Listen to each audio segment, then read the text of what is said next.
കോതമംഗലത്ത് അമിത വേഗതയിലെത്തിയ KCB വാഹനമിടിച്ച് കാൽനട യാത്രക്കാരന് ദാരുണാന്ത്യം.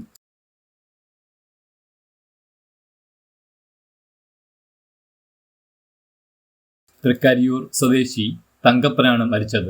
കേരമ്പാറയിൽ നിന്നും കോതമംഗലത്തേക്ക് പോവുകയായിരുന്ന KCBയുടെ ഇലക്ട്രിക് കാറാണ് തങ്കപ്പനെ ഇടിച്ചത്. അമിത വേഗതയിൽ റോങ് സൈഡിലൂടെ എത്തിയ KCB വാഹനം റോഡ് മുറിച്ചു കടക്കുകയായിരുന്ന തങ്കപ്പനെ ഇടിച്ചു തെറിപ്പിക്കുകയായിരുന്നു. പിന്നീട് നിയന്ത്രണം നഷ്ടപ്പെട്ട KCB വാഹനം വഴിയരികിലെ വൈദ്യുത പോസ്റ്റും നിർത്തിയിട്ടിരുന്ന ഇരുചക്ര വാഹനവും ഇടിച്ചു തെറിപ്പിച്ചാണ് നിന്നത്.